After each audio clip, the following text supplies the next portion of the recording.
mungkin tenaga keahlian yang mereka miliki, maka pasukan kita tidak akan mendapatkan kemenangan. Mungkin gara-gara kena kiparnya, mungkin gara-gara kena dengan penyerangnya. Boleh bersilakan untuk begitu. Satu saja yang berkesalahan kadang-kadang semuanya kena tegur. Begitu perjalanan menuju Allah Jalla wa'ala.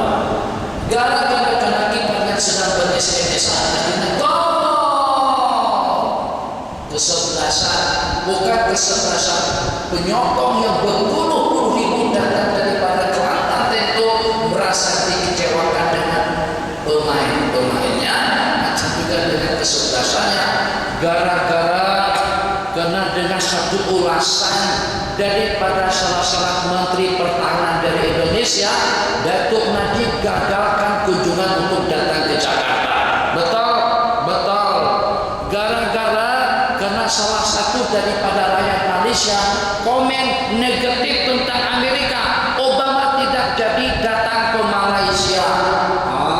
Itu begitu perumpamaannya, tidak jauh berbeda juga gara-gara karena salah satu daripada kita yang durhaka kepada Allah Jalla wa'ala, ternyata dengan dampak negatifnya mengakibatkan menimpa kepada kita semuanya. Oke, Raka, mana Tomyam? Ke mana? Tuh di sebelah bukit dekat Gunung Jerai, dekat dengan Yan. Oh, luar biasa. Situ Tomyam tidak ini ada, ini hanya berikan saja. Oh, luar biasa Tomyamnya. Kemudian dengan patin masak tempoyaknya, kemudian dengan nasi mandinya. Berangkat ke situ kira-kira tidak kurang daripada 30-40 biji motor besar yang kita sudah berencanakan singgah di Gurun. Kita akan singgah di mana kapur yang sangat-sangat populer sekali. Masya Allah, tabarakallah. Jadi ketika kita sampai di restoran tadi, ternyata gara-gara satu saja daripada petugas restoran tadi itu buat benda kita elok, ternyata dengan dia pada waktu dia bersih atau pada waktu dia beludah, dia ludahi salah satu daripada masakan. Padahal masakan yang diludahi tadi itu atau secara tidak disengaja bukan nasi mandi, bukan tomyam, itu terkena sop ekor, sop buntut, atau juga terkena ikan tilapia. Kita nak makan ikan patin, tak jadi semuanya kita makan di situ gara-gara kena kesalahan yang satu tadi itu. Pahami bahasa yang kita gunakan. Sederhana tadi besar faedahnya. Kenapa? Sebab kita adalah satu kumpulan, satu keluarga, satu bangsa, dan juga satu tenaga dan kekuatan yang satu persatu harus memainkan peranannya. Bagaimana agar dengan kawan-kawanku boleh diterima ibadahnya, agar mereka selamat, agar mereka beruntung, maka kita harus bersikap secara positif daripada berbagai aspek kehidupan. Kenapa? Sebab kesejahteraan, kebahagiaan dan keselamatan umat orang ramai itu bergantung kepada keistiqomahan, kepada ketaatan dan kesetiaan yang individu daripada kita. Bismillahirrahmanirrahim. Pertanyaan yang pertama.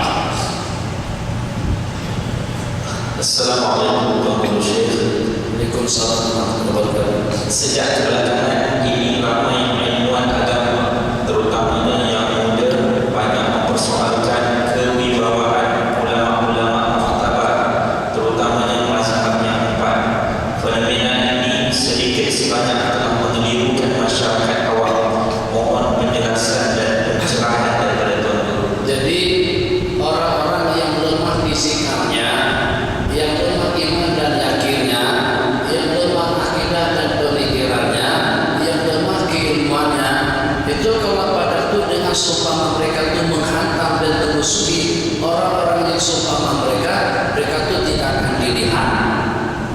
Jadi dia nak menumpang populariti dan popular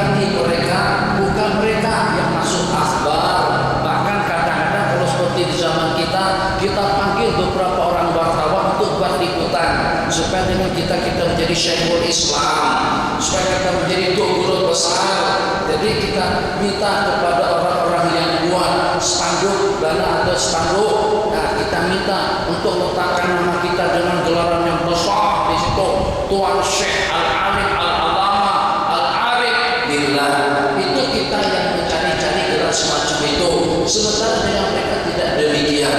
Ya, kalau dengan mereka Allah yang mensyukurkan mereka, Allah yang memuliakan mereka. Jadi kalau seandainya ada upaya-upaya yang semacam itu sama sekali tidak mengganggu dan tidak mengutak-atik kewibawaan pengaruh dan kemudian daripada para ulama.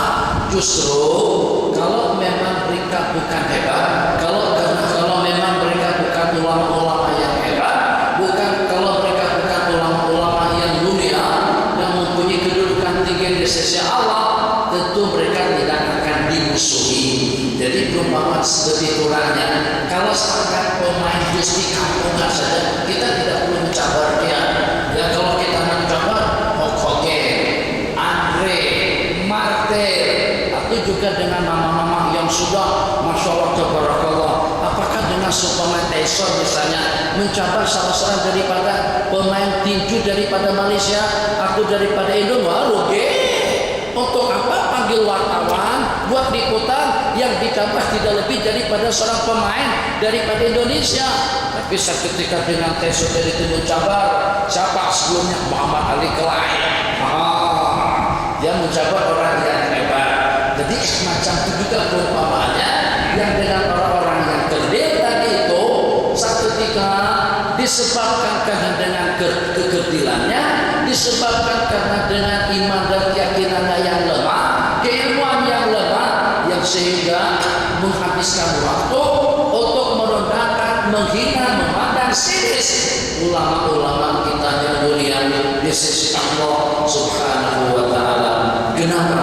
Sebab sebagaimana kita ketahui, kalau memang yang dikatakan fenomena tadi itu mereka itu mulia, mesti mereka mengenal kemuliaan orang-orang yang mulia, mesti mereka akan mengaku kehebatan orang-orang yang hebat. Ya Allah ya Rahman Rahim, macam mana dengan kita boleh setara atau boleh mengukur keilmuan dan kehebatan Imam Syafi'i? Kalau kita nak boleh paham macam mana daya kata Imam Syafi'i, coba abang sejak abang lagi duduk di situ dengan pennya dan juga dengan bukunya, dengan catatannya, ingat tak ucapan pertama yang saya sebut di sini? Jangankan abang yang mendengar, saya yang berucap juga tidak ingat. Imam Syafi'i kita dibaca sekali baca saja sudah hafal. Nah, baru ketahuan kita ini, kata orang Banjar, bohong, bodoh gitu. Maksudnya daya kata kita lemah sungguh. Oke. Apa? Saya juga boleh. Sana dengan pemain angkat besi apa namanya saya tidak tahu. Di sini 100, ini 100, 200. Tak tahu macam mana cara mereka mengangkat. Saya pun sudah lupa. Mungkin ambil debu dulu barangkali. Ambil tepung, dan tak begitu dua tangan, begitu kan kaki itu macam mana? Gitu kan? Saya juga boleh. Dalam hati kita, begitu suruh mengangkat 20 kilo, setakat 40 kilo saja. Digoyang, tak digoyang, baru ketahuan. Rupanya jangankan untuk kelas dunia, untuk kelas nasional saja, untuk kelas kampung saja, kita terbolehkan baru ketahuan. Maaf dengan bahasanya, macam itu masih bodoh tadi itu. Saat ketika nak mencobakan makam kemudian daripada ulama kita ada dulu. Jadi daripada berbagai aspek ulama-ulama kita berada pada posisi yang di atas, ibadahnya, puasanya, amalannya, ilmunya, mengajinya, Masya Allah Tabarakallah. Sulit untuk kita mencari tandingannya. Nabi kita bersabda, la ya'ridu fadla ulil fadli illa ulul fadli. Tidak akan mengenal kemuliaan orang yang mulia melainkan juga oleh orang-orang yang mulia. Kalau memang benaran tuh yang dipilih itu mulia, kalau memang benaran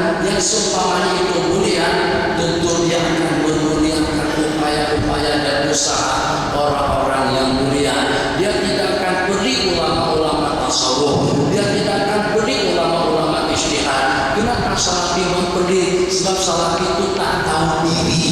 Dia merasa dia saja hidup di dunia ini.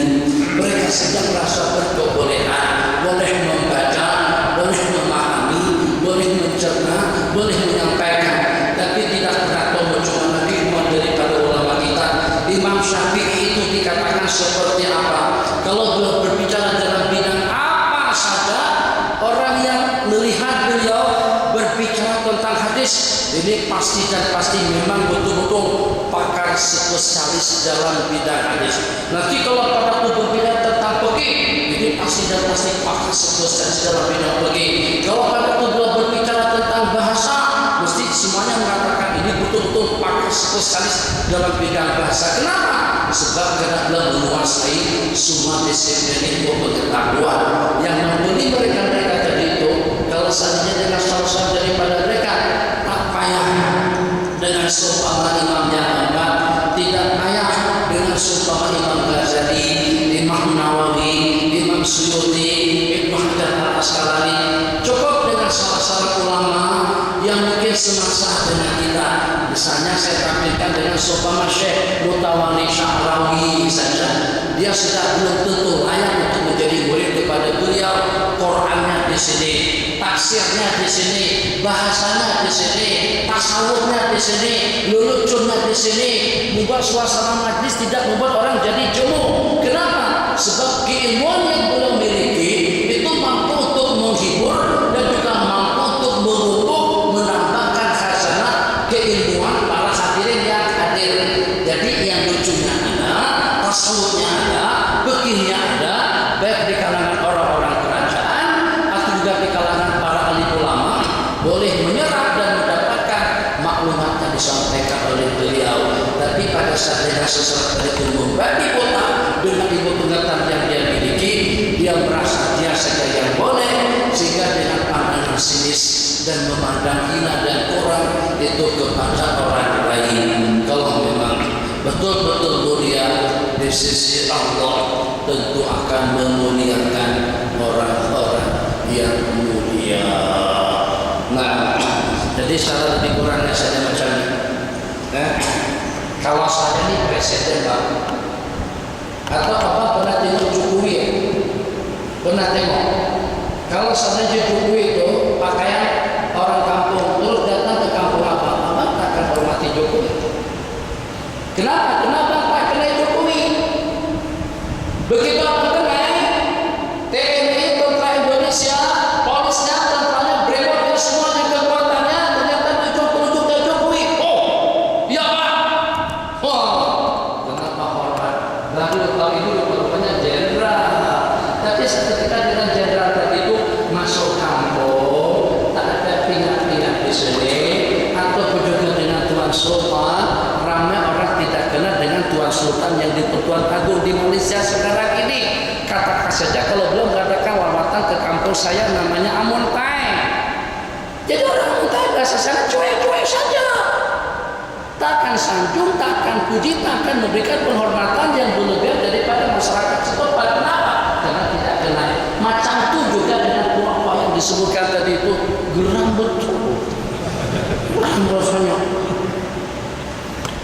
Tapi itu bukan salah mereka, karena mereka tidak tahu. Salahkan masyarakat kalau pada saat ketika kita kan ada juga orang-orang yang tak ada TV di rumah, TV tak ada, handphone tak ada, dan tidak berhubungan dengan dunia komunikasi. Terus dengan Perdana Menteri kita ikut sekali bersama menghantarkan jenazah Tuan Guru Nek Abdul Aziz pada masa di Kelantan tempoh hari. Coba kalau tidak dikawal oleh polis, Budika tak ada, polis tak ada, hanya dengan Datuk Najib sendirian saja. Orang kampung yang tak pernah terjumpa dengan beliau mesti tidak akan bagi laluan, mesti tidak berikan penghormatan kepada beliau. Kenapa? Bukan karena tidak hormat, tapi karena tidak kenal. Macam Tuhan juga dengan cerita orang-orang yang memberi, yang tidak menghormati atau mengganggu-ganggukan tentang kestabilan kewibawaan ulama-ulama kita dahulu. Nah, silakan. Adakah Syiah terkeluar daripada akidah Ahli Sunnah wal Jamaah? Tanya Syiah dulu. Kalau nak pasti dengan jawabannya, tanya mereka. Sebab di Gombak di sini ramai orang Syiah. Ya kan? Kita tanyakan 3 orang dari para sahabat Nabi. Yang pertama Sayyidina Abu Bakar, yang kedua Sayyidina Umar, yang ketiga Sayyidatuna Aisyah radhiyallahu taala anha. Sebut saja nama Sayyidatuna Aisyah radhiyallahu taala anha, mesti akan dibantai habis-habis sama mereka. Mereka bagi gelaran al-fajirah, wanita fajir, wanita pelacur. Mereka bagikan gelaran dan cercaan kepada beliau. Oke, cukup.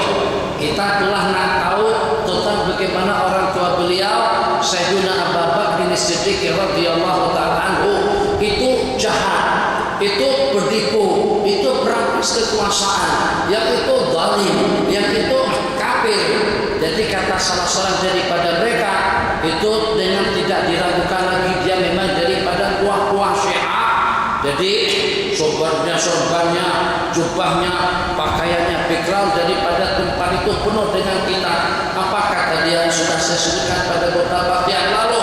Sesungguhnya anjingnya Netanyahu atau Ishak Sarung apa? Netanyahu, muda Ariel Sharon. Sesungguhnya anjingnya Ariel Sharon. Lebih kurang macam itu bunyinya. Kalau nggak tahu pasti Ariel Sharon itu matinya seperti apa? Daripada berat sekian puluh kilo, lebih daripada 40 kilo berat badan, itu pada tubuh nikahnya baratnya susuk tersisa tak lebih daripada dalam 15 kiloan saja. Nampak seperti peluru di seluruh anggota tubuhnya, sebab dengan ketik takrah dan juga dengan kezaliman yang meninggal dan juga yang menyakiti rakyat plastik itu di zaman zamannya Ariel Sharon. Apa kata dia?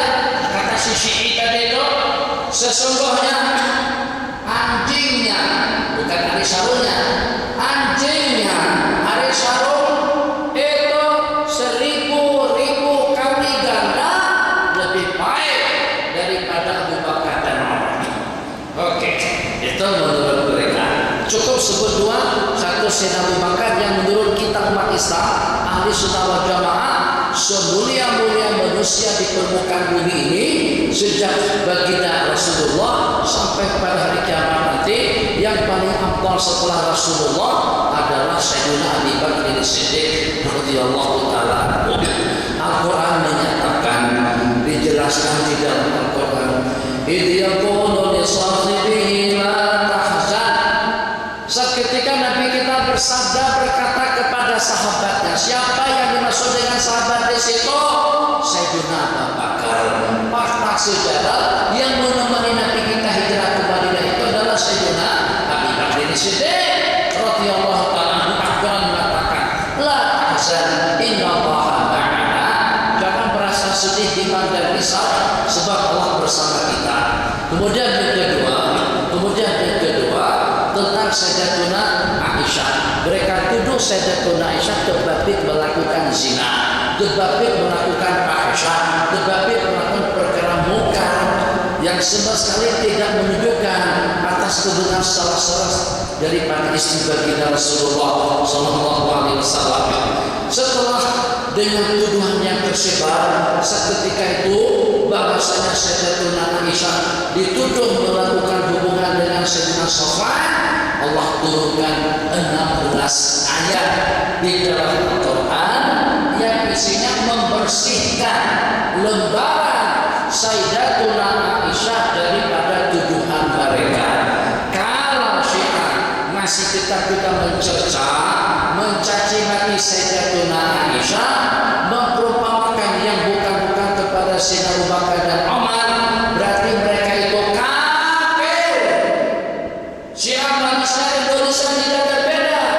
Iraknya, Beirutnya, Kuwaitnya. Kenapa? Sebab mereka berarti tidak percaya dengan Al-Quran. Sebab berarti dengan mereka mendustakan firman Allah Jalla wa Ala.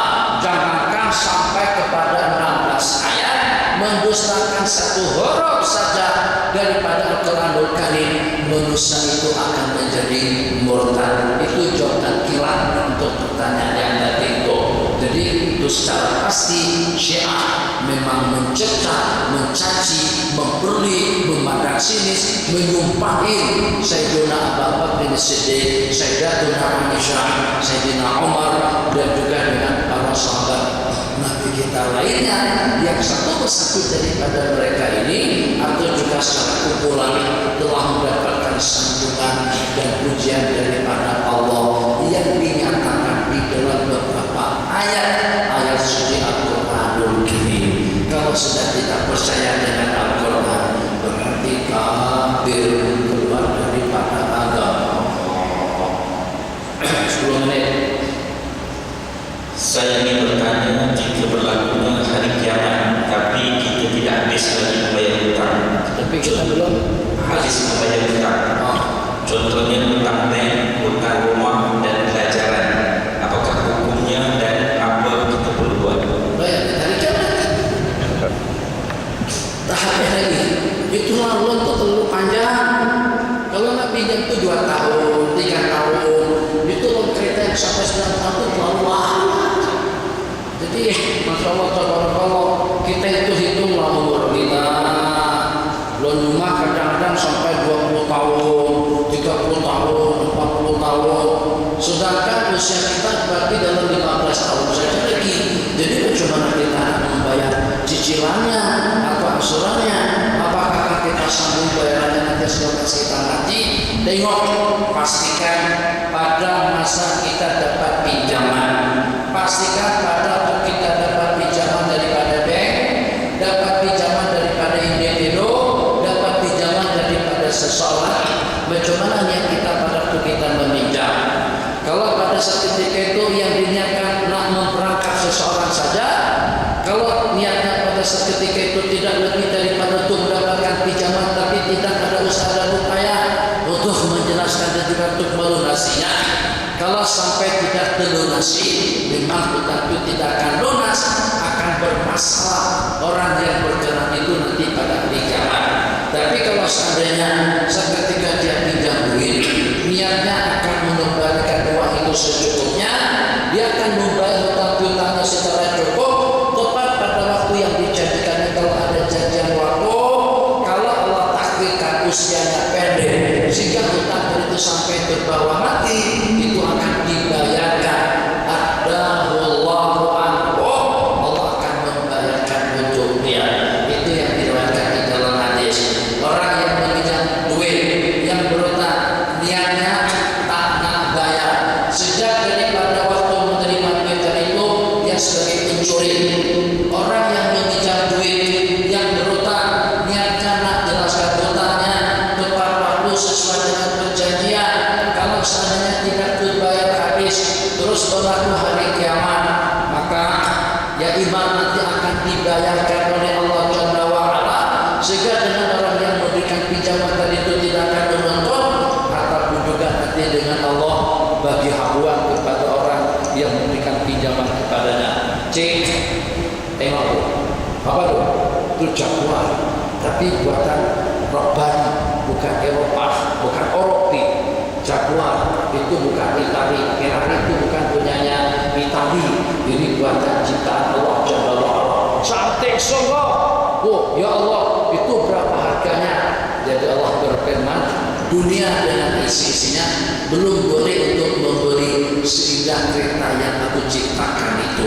Kereta itu serba lengkap, serba cukup, serba komplit. Jadi kapal boleh, jadi pesawat boleh, jadi kereta boleh. Kaya saja. Sebab itu boleh nanti di akhirat. Apa saja. Kita nak jadi rumah, jadi rumah. Kita nak jadi pesawat, jadi pesawat. Kita nak jadi kapal selam, jadi kapal selam. Kita nak jadikan kongkot, jadi kongkot. Kita nak jadi apartemen, jadi apartemen. Kita nak jadikan taman, jadi taman. Harganya berapa ya Allah? Kata Allah, harganya dunia dengan kekayaannya kamu tidak mampu untuk membayarnya, tapi kamu boleh untuk mendapatkannya. Bagaimana ya Allah untuk aku mendapatkannya? Tuan Haji Maskur dengan Maskur, ada saksi bagi hutang dengan kamu, tapi masih belum dijelaskan. Kalau kamu maafkan bagi hutang mereka berdua itu, kamu boleh mendapatkan abuan satu buah jaguar mewah seperti itu. Tergiur yang mau tentunya, atau juga itu yang kaki kereta, yang kaki perempuan pula, itu menjadi cantik ya Allah. Asal sampai memadamkan kecantikan kejelitan semuanya, Allah kata awak boleh dapatkan wanita cantik itu. Bagaimana ya Allah? Tuh saudara kamu yang pernah mencaci maki kamu di dunia, berkenan tak kau memaafkannya? Kalau kau maafkan, ambil saja wanita cantik itu. Halal sebetulnya, mau ya Allah. Begitu, itu makna akan Allah selesaikan urusannya di akhirat nanti. Kalau ada nawaitu yang baik di dalam hati. Oke, Pak. Apakah hukum memakai inai di jari bagi seorang lelaki? Boleh kalau laki itu jadi perempuan. Ini untuk perempuan, bukan untuk laki-laki. Boleh laki-laki memakai inai di jari tangan, di kaki kalau atas juga bentuk perobatan. Mungkin kukunya, mungkin jari tangannya, mungkin telapak kakinya ada masalah, kudisnya, kurangnya, atau penyakit kulit yang seumpamanya, dan menurut pakar spesialis tidak ada pengobatan yang paling ideal melainkan dengan menggunakan inai. Oke, silakan saja. Tapi kalau bukan juga untuk perobatan tidak boleh, sebab pengguna inai itu sebagai perhiasan kepada kaum perempuan. Kalau laki-laki menggunakannya berarti bertasyabuh dengan laki-laki. 3 terakhir. Seorang ustaz terkenal mengatakan boleh bersalam lelaki dan perempuan jika tidak menaikkan syahwat atau nafsu. Apa pandangan tuan guru? Ya beda lah, kita sekarang tak gunakan lagi. Iya, wajar tabarakallah. Dikatakan boleh-boleh saja. Kalau macam itu, kalau kita cium perempuan tidak ada nafsu, boleh lah. Itu telapak tangan kulit dengan kulit, hidung dengan pipi pun juga kulit dengan kulit. Nanti pemuda-pemudi kita kata cikgu, kata ustazah itu selamat tak ada nafsu. Aku perlu dia pun ada nafsu. Perlu dia bukan salah nafsu. Itu kan dia masih pakai baju, dia masih pakai jubah. Aku cium sekat kulit dengan kulit. Apa bedanya telapak tangan dengan telapak tangan? Hukumnya akan berlaku. Rasulullah SAW bersabda seperti ini la usabihun nisa. Saya nak bertanya kepada ustazah tadi itu, kalau seandainya masih tetap bertahan dengan pendapatnya dan juga dengan alasan yang nyanyok seperti itu kita kena tarik gelarkan sebagai ustazah, tidak layak. Kenapa? Sebab itu merubah ketentuan hukum. Nabi kita bersabda, ini aku tuh siapa? Sayyiduna Rasulullah SAW, yang kita jadi mulia, kita mendapatkan kemuliaan, kita mendapatkan julukan, kita mendapatkan gelar, kita mendapatkan kedudukan, justru tinggi dan rendahnya anugerah dan kemuliaan yang kita dapatkan itu bergantung kepada ketaatan kita kepada Allah dan Rasulnya. Semakin kita mutabak, semakin kita mengikuti jejak langkah Sayyidina Rasulullah SAW, semakin tinggi makam dan martabat kita di sisi Allah. Nabi kita bersabda, aku tidak bersalaman dengan kaum wanita kecuali kalau istri beliau, kecuali kalau mahram baginda yang mulia. Kalau dengan baginda yang bersalaman, Nabi kita maksud daripada godaan nafsu dan juga daripada bisikan iblis dan syaitan. Tidak bersalaman dengan perempuan. Atas pertimbangan apa tuh guru tuh menyalami perempuan? Atas pertimbangan apa kiai itu bersalaman dengan perempuan? Kalau memang yang kita idolakan Sayyidina Rasulullah SAW, tentu kita tidak akan melakukan sesuatu yang tidak Nabi kita lakukan. Dengan hadis daripada Sayyidatuna Aisyah, Sayyidatuna Aisyah meriwayatkan sebuah hadis, beliau beliau berkata, masa kapu qattu Rasulullah sallallahu alaihi wasallam kaffam ra'atin qat. Tidak pernah telapak tangan baginda Rasulullah bersalaman dengan telapak tangan perempuan. Sama sekali tidak pernah bersalaman dengan wanita yang bukan mahram. Ada tak disebutkan di situ? Kalau tak ada nafsu boleh-boleh saja. Kalau tak naik syahwat boleh-boleh saja. Yang pada akhirnya nanti yang ada nafsu pun tetap orang tak ada nafsunya, tapi tegak.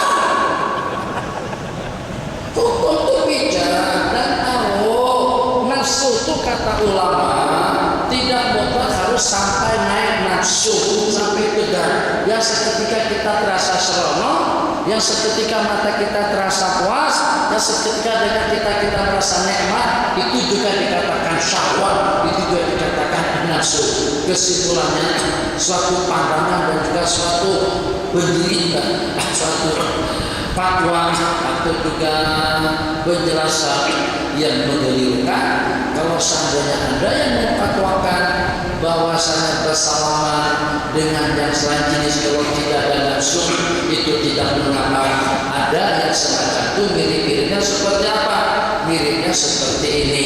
Kata sebagian daripada ulama, kalau pada masa tersentuh kulit perempuan, misalnya pada waktu pawang atau pada waktu di rumah tersentuh dengan kulit yang bukan mahram, itu tanpa ada nafsu dan syahwat, itu tidak membatalkan wudu, bukan bersalaman, bukan berciuman. Jadi kalau ikut yang itu tak ada masalah. Tapi kalau yang dimaksud itu bersalaman, kalau tanpa nafsu boleh, kalau ada nafsu tidak boleh. Tidak ada pendapat ulama seperti itu. Terakhir, berdosakah kita jika kita keluar ke majlis ilmu tanpa pengetahuan ibu bapa suami isteri?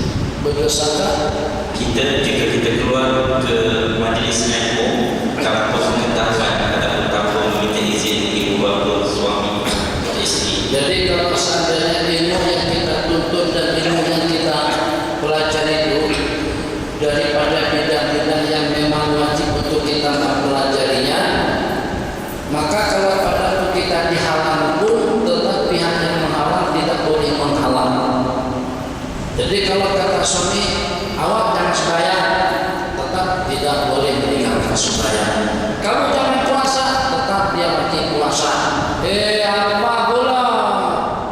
Apa pakai macam tu? Saya rambutmu keriting, hidungmu mancung, kulitmu putih, badanmu seksi. Takkan kamu jadi nasi kerabu? Takkan kamu tuh sama dengan nasi lemak dibungkus-bungkus macam tu? Pakaianlah sebagaimana tuh binatang-binatang film yang seksi-seksi, sebagaimana pramugari-pramugari. Sini kebuka, paha kebuka. Apa pakai macam tu? Tuh kalau sebenarnya suami berkata semacam tu, tetap juga dengan istri tidak boleh taat. Tetap dia wajib berpakaian dengan menutup aurat secara sempurna. Jadi kalau seandainya untuk perkara-perkara sunnah, untuk perkara-perkara kebaikan, memang sewajarnya lah baik anak ataupun juga dengan istri minta izin terlebih dahulu, atau paling tidak pun kita beritahu. Sekarang tak ada alasan lagi kalau sampai tidak minta izin, kan ada handphone, ada peralatan komunikasi. Kalau seandainya suami lagi tidak ada di tempat, masih boleh lagi kita minta izin. Assalamualaikum bang, abang ini nak ke masjid. Atau suami tak susah payah buat izin perizinan untuk seumur hidup, untuk urusan haji, untuk urusan ke masjid, untuk urusan sembahyang secara mutlak. Jadi ini keputusan muktamad sampai pada kiamat.